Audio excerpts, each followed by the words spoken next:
مرحباً. هل تناول السمك آمن أثناء الحمل؟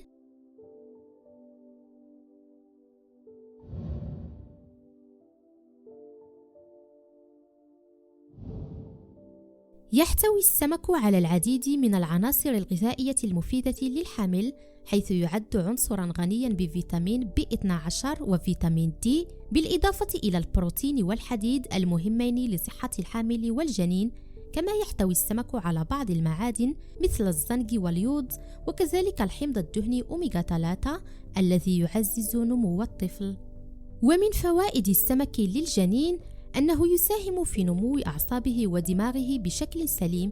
كذلك فإن تناول السمك للحامل يحمي الجنين من متلازمة الأيض، وهي متلازمة قد تصيب أي عضو في الجسم وتؤدي إلى خلل فيه، لكن تناول السمك بحصص معتدلة يقي الجنين من هذه المتلازمة.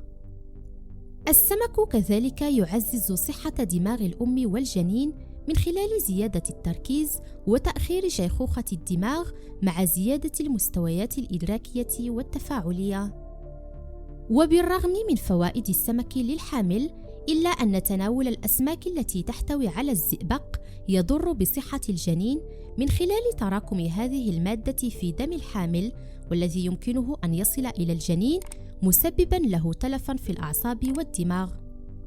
ومن المأكولات البحرية التي يجب على الحامل تجنبها بشكل كامل سمك الإسقمري، سمك القرش، سمك أبو سيف، والسمك المرليني، وذلك لأنها تحتوي على نسبة عالية من الزئبق.